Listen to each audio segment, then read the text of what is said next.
नमस्कार दोस्तों, आप सभी का हार्दिक स्वागत है और अभिनंदन। दोस्तों, इंग्लिश की दुनिया में हम प्रोनाउन का अध्ययन कर रहे हैं। तो हमने पहला प्रोनाउन पढ़ा है और प्रोनाउन की परिभाषा जानी है। आइए हम आगे बढ़ते हैं। देखिए दोस्तों, हमने पढ़ा था प्रोनाउन। प्रोनाउन को हिंदी में दोस्तों सर्वनाम कहते हैं। प्रोनाउन यानी सर्वनाम, संज्ञा के स्थान पर काम में लिए जाने वाले शब्दों को सर्वनाम कहते हैं। Pronoun is a word that used on the place of a noun. Pronoun एक ऐसा शब्द है जो संज्ञा के स्थान पर काम में लिया जाता है। एक बार फिर से देखिए कैसे। जैसे हम यहां पर देख रहे हैं, सीता। सीता सीता क्या है? सीता एक सब्जेक्टिव केस है। सीता सब्जेक्टिव केस है ना। सीता सिंगुलर है। सीता फेमिनाइन जेंडर है ना। और सीता थर्ड पर्सन है। हमने सीता के बारे में देखा कि सीता क्या है। सीता सब्जेक्टिव केस है, सीता एक वचन है और सीता फेमिनाइन जेंडर है और सीता थर्ड पर्सन है। यानी इन सबको हिंदी में समझते हैं कि सीता सब्जेक्ट के स्थान पर काम में आने वाला एक शब्द है। यानी सीता क्या है? कर्ता है, कर्ता कारक है। सीता एक वचन है, सीता की संख्या एक है और सीता फेमिनाइन जेंडर है, यानी सीता स्त्रीलिंग है और सीता थर्ड पर्सन है। आपने देखा होगा कि सीता में कुल मिला के इस प्रकार की विशेषताएं हैं। तो यहां पर सीता के स्थान पर हम काम में लेंगे सी। क्या लेंगे? सी। अब देखो सी क्या है? सी सब्जेक्टिव केस है। सब्जेक्ट के स्थान पर सीता के बदले में सी आ सकता है। सीता सी सिंगुलर है, सी एक वचन के लिए आता है। फेमिनाइन जेंडर, सी फेमिनाइन जेंडर भी है और सी थर्ड पर्सन के लिए आता है। यानी जो जो विशेषताएं सीता में पाई जाती है वही विशेषताएं सी में पाई जाती है। तो क्या मतलब कि हम सीता का यूज करें या सी का यूज करें? हमें किसका यूज करना चाहिए? सीता का यूज करना चाहिए या सी का यूज करना चाहिए? अगर जो विशेषताएं सीता में है वही विशेषताएं सी में है तो हमें सी लिखने की क्या आवश्यकता है? अलग से पढ़ने की क्या आवश्यकता है? सीता को पढ़ सकते थे, लेकिन ऐसा नहीं। सीता एक ऐसा शब्द है जो केवल एक बार यूज किया जाता है किसी भी सेंटेंस में, लेकिन सी एक ऐसा शब्द है जिसको बार बार यूज किया जाता है। जैसे सीता खाना खा रही है, सीता पानी पी रही है, सीता जा रही है, सीता आ रही है, सीता पढ़ रही है, सीता लिख रही है।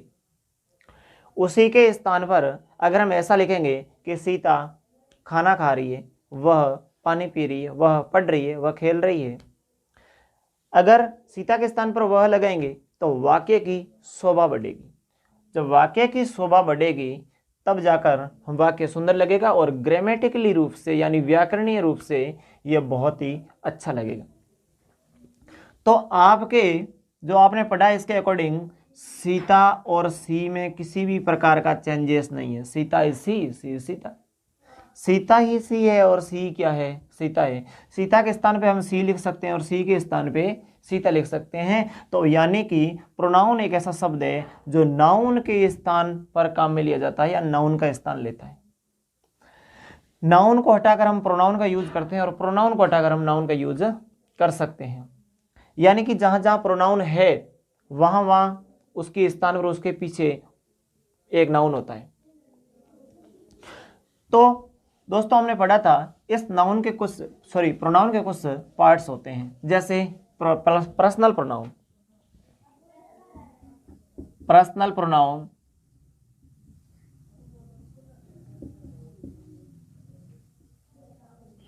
पर्सनल प्रोनाउन यानी कैसा? व्यक्तिवाचक सर्वनाम। एक ऐसा सर्वनाम होता है जो केवल व्यक्ति के बारे में बताता है। किसके बारे में बताते हैं दोस्तों? व्यक्ति के बारे में, जिसकी चर्चा हम पिछले वीडियो में कर चुके हैं। यानी जैसे मैं आपको बताऊं, इसमें 3 पार्ट होते हैं, एक first person, second person, third person. First person, second person और थर्ड पर्सन। फर्स्ट पर्सन वह जो प्रथम पुरुष, बोलने वाला। कौन है? बोलने वाला।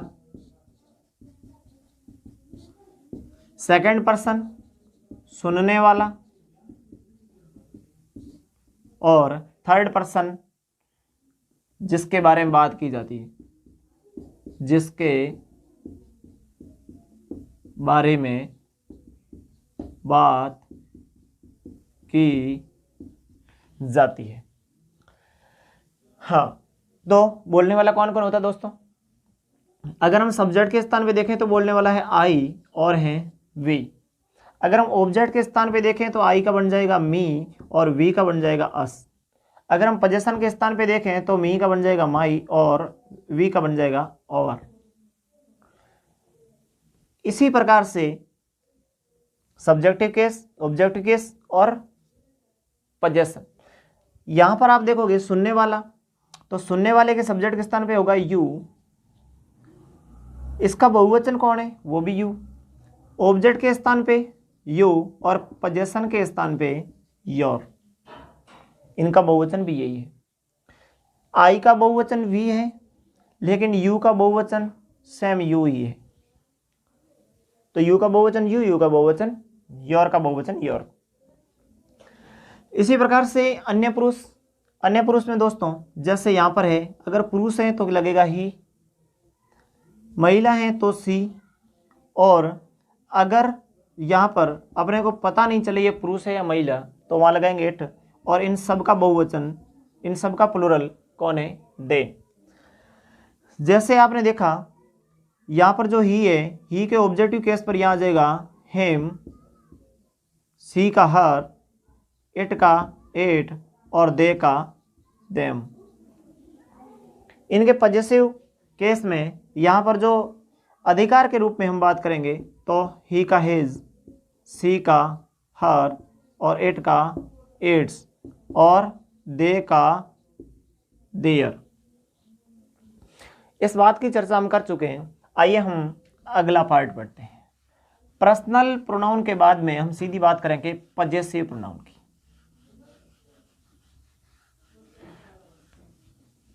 Possessive pronoun belongs to something belongs to someone. यानी पॉजेसिव प्रोनाउन किससे बिलोंग करता है, किससे रेफर करता है? तो हम कहते हैं कि पॉजेसिव प्रोनाउन रेफर्स या denotes to something belongs to someone. यानी पॉजेसिव प्रोनाउन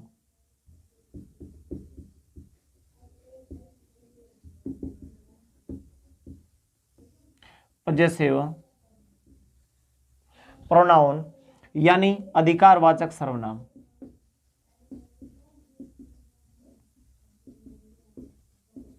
अधिकारवाचक सर्वनाम। Possessive pronoun refers to something belongs to someone. यानी पॉजेसिव प्रोनाउन एक ऐसा प्रोनाउन है जो किसी की कोई चीज किसी की है इसके बारे में बता रहा है। जैसे यहां पर कोई आदमी खड़ा है, यहां पर कोई आदमी खड़ा है और यहां पर कोई गेंद पड़ी है, तो हम कहते हैं यह गेंद इसकी है, यह गेंद इसकी है, या इस आदमी की यह गेंद है। हम इस प्रकार से कह सकते हैं। यानी इस गेंद पर किसका अधिकार है? इस व्यक्ति का अधिकार है। तो आप देख सकते हैं हम इसके बारे में बेहतर रूप से जानते हैं। देखो जिस प्रकार से आपने देखा था कि पर्सनल प्रोनाउन में अलग अलग 3 पार्ट्स होते हैं, 3 पर्सन्स होते हैं। हमने देखा था एक था फर्स्ट पर्सन, एक था फर्स्ट पर्सन, दूसरा था सेकंड पर्सन, दूसरा था सेकंड पर्सन, और तीसरा था third person. First person, second person और थर्ड पर्सन। फर्स्ट पर्सन में पोजेशन के रूप में अगर कोई वस्तु किसी की है तो हम ये कह सकते हैं माय। क्या कह सकते हैं? माय। माय यानी मेरा, मेरी, मेरे। माय यानी मेरा, मेरी, मेरे। और हम कह सकते थे माइन। क्या कह सकते थे? माइन। माइन यानी मेरा, मेरी, मेरी। तो क्या फ़र्क है इसमें? कोई फ़र्क नहीं है, बस सेम अर्थ है। माई यानी मेरा, मेरी, मेरे, और माइन यानी मेरा, मेरी और मेरे। अगर प्लूरल है तो हम कह सकते थे ओवर। क्या कह सकते हैं? ओवर और ओवर्स। ओवर और ओवर्स दोनों का अर्थ क्या है? हमारा, हमारी, हमारे। हमारा, हमारी और हमारे। सेकंड पर्सन में है योर और योर्स। योर और योर्स। योर और योर्स। योर और योर्स का मतलब है कि तुम्हारा, तुम्हारी, तुम्हारे, आपका, आपकी, आपके, तेरा, तेरी, तेरे। ठीक है। और थर्ड पर्सन में आपने देखा होगा, एक तो है हिज। क्या? हिज। एक है हर और हर्स। हर और हर्स। और यहां आपने देखा, अगर पुरुष है उसके लिए लगेगा हिज, यहां पर स्थान खाली है। हर और हर्स, एट, एट्स, तो यहां पर भी एट्स, स्थान खाली है। और इन सब का बहुवचन दे है, तो दे का पॉजेसिव है देयर। क्या है? देयर। और दियर का बन जाएगा दियर्स। दियर का दियर्स।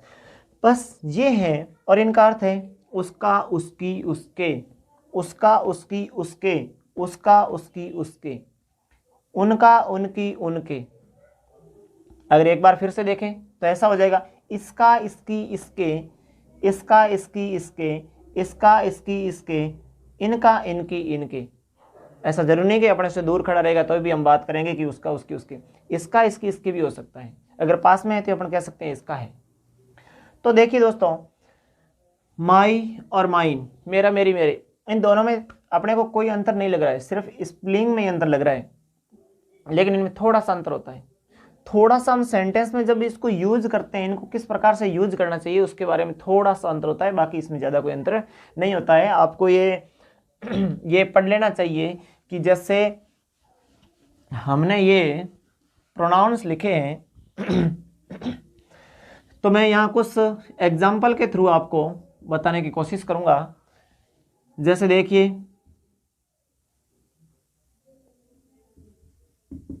एक सेंटेंस लिख रहा हूं, this is my house. This is my house. इसका मतलब हुआ दिस यानी यह, इज यानी है, माई यानी मेरा, हाउस यानी घर, यानी यह मेरा घर है, यह मेरा घर है। दिस इज माई हाउस, यह मेरा घर है। अच्छा, अगर मैं ऐसा लिखूं तो कैसा लगेगा? This house is mine, this house is mine, यानी this is my house, this house is mine. दोनों में थोड़ा सा फर्क लग रहा है कि दिस इज माई हाउस, हम सामान्य रूप से किसी दोस्त के साथ जा रहे हैं और हम दोस्त को बता रहे हैं कि दोस्त यह मेरा घर है, दोस्त यह मेरा घर है। दोस्त यानी friend, this is my house, friend this is my house, दोस्त यह मेरा घर है। उसकी बजाय अगर हम कहीं पर कोई जोर दे के बात कहने की आवश्यकता हो या दमदार रूप से किसी बात को रखने की जरूरत पड़े तो हम ऐसा कहेंगे कि दिस हाउस इज माइन, यानी यह घर मेरा है, इस पर मेरा अधिकार है। जैसे दो भाइयों के बीच में अगर कहीं कहासुनी हो जाए तो वहां पर बड़ा भाई या छोटा भाई इस प्रकार से कहेगा कि दिस हाउस इज माइन, यह मेरा घर है, इस पर मेरा अधिकार है, और यहाँ पर तेरा कोई लेना देना नहीं है। अगर कोई किसी की स्कूल है, स्कूल के अंदर अगर स्कूल का जो ओनर होता है और वह एम्प्लॉय को कहता है कि दिस स्कूल इज़ माइन, यह स्कूल मेरी है, और मैं कहूँगा वैसे तुझे करना पड़ेगा, तो वहाँ पर ये लगाना पड़ेगा, माइन लगाना पड़ेगा। यहाँ पर ऐसा नहीं होगा कि दिस इज़ माई स्कूल, यानी यह मेरी स्कूल है और मैं कहूँगा वैसे करना पड़ेगा, ऐसा नहीं कहेगा। वो कहेगा यह स्कूल मेरी है और मैं कहूँगा वैसे तुझे करना पड़ेगा।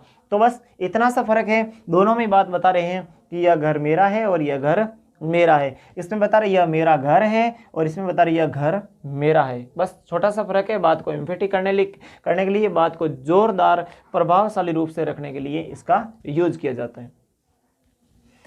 जैसे सेकंड सेंटेंस हम लिखें कि जैसे लिखो कि आई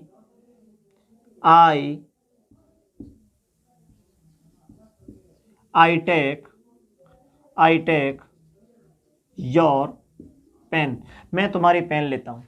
आई टेक योर पेन, मैं तुम्हारी पेन लेता हूँ। तो मैं तुम्हारी पेन लेता हूँ, वो तो एक सामान्य बात होगी कि मैं तुम्हारी पेन लेता हूँ। आई टेक योर पेन, मैं तुम्हारी पेन लेता हूँ। यानी अगर ऐसा कह दिया जाए कि दीज पेन्स आर योर्स, ये पेनें तुम्हारी है, ये कलमें तुम्हारी है, ये लेखनियां तुम्हारी है। यानी दीज पेन्स आर योर्स, ये पेनें तुम्हारी है। अगर वो आगे वाला ना भी करे ना तो भी हठपूर्वक कह सकता है ये पेनें तुम्हारी है, इसको तुम्हें लेना ही पड़ेगा, ये तुम्हारी है। ठीक है, इसी प्रकार से हम पजेसिव प्रोनाउन को अलग अलग दो छोटे छोटे भागों में बांटकर पढ़ते हैं। पजेसिव प्रोनाउन एक तो होता है पजेसिव प्रोनाउन,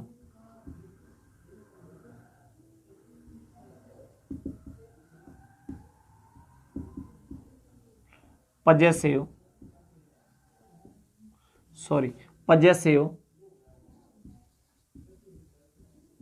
प्रोनाउन, और एक होता है पजेसिव एडजेक्टिव।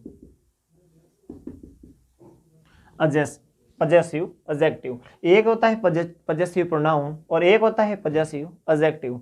अब दोनों ही अलग अलग है, तो मैं आपको बताऊं पजेसिव प्रोनाउन कौन सा है और पजेसिव एडजेक्टिव कौन सा है। दोस्तों पजेसिव प्रोनाउन है जैसे माइन, और जैसे आवर्स, जैसे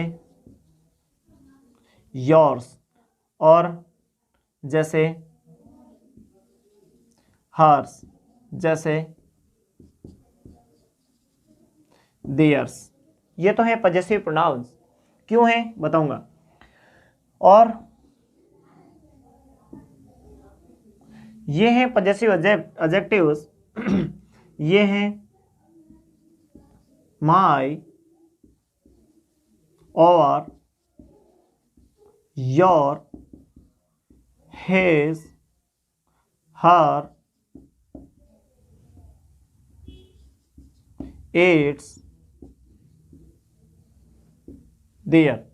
ये पजेसिव एडजेक्टिव है। दोस्तों सबसे पहले मैं आपको यहां लेकर जा रहा हूं कि पजेसिव एडजेक्टिव वे होते हैं जिनके बाद में नाउन या प्रोनाउन होता है। यानी पजेसिव एडजेक्टिव वे होते हैं जिनके बाद में नाउन या प्रोनाउन होता है, और पजेसिव एडजेक्टिव वे होते हैं जिनके बाद में नाउन या प्रोनाउन होता है। और पजेसिव प्रोनाउन वो होता है जो स्वतंत्र रूप से उसके बाद में कुछ भी नहीं हो सकता। यानी यहाँ पर my house, your pen, our school, his building, his table, his book, theirs cattle. यानी इसी प्रकार से हम कह सकते हैं। तो यहाँ पर पजेसिव जो एडजेक्टिव है इसके बाद में या तो नाउन आएगा या क्या आएगा, प्रोनाउन आएगा। ठीक है, लेकिन पजेसिव प्रोनाउन है उसके बाद में नाउन या प्रोनाउन इनमें से कुछ भी नहीं आएगा। यानी this house is mine, full stop भी लगेगा बस, उसके अलावा कुछ भी नहीं आएगा। और हाँ, दिस हाउस इज आवर्स, ये हमारा घर है, ऐसा भी हो सकता है। दिस हाउस इज योर्स, ये तुम्हारा घर है। ठीक है, और दिस हाउस इज हर्स, ये उसका ही घर है। ठीक है, और दिस हाउस इज दियर्स, ये उनका ही घर है। तो इस प्रकार से इनके बाद में सिर्फ फुल स्टॉप आ सकता है, लेकिन इनके बाद में अगर कोई नाउन या प्रोनाउन नहीं लगाया तो ये वाक्य अधूरा महसूस किया जाएगा। जैसे दिस इज माई, क्या है, दिस इज हाउस माई, ऐसा भी नहीं हो सकता। तो दिस हाउस इज माई, ऐसा भी नहीं हो सकता। यानी ये माई आएगा तो इसके बाद में नाउन या प्रोनाउन आएगा, जिससे हम पहचानेंगे कि ये कैसा प्रोनाउन है, एडजेक्टिव प्रोनाउन है। यानी पजेसिव एडजेक्टिव प्रोनाउन है, और ये सिर्फ पजेसिव प्रोनाउन है। तो मैं आशा करता हूँ कि ये वीडियो आपको पसंद आया होगा, और अगला वीडियो हम बहुत ही जल्द लेके आ रहे हैं आपके लिए अगले दिन। और तब तक के लिए जय हिंद, वंदे मातरम।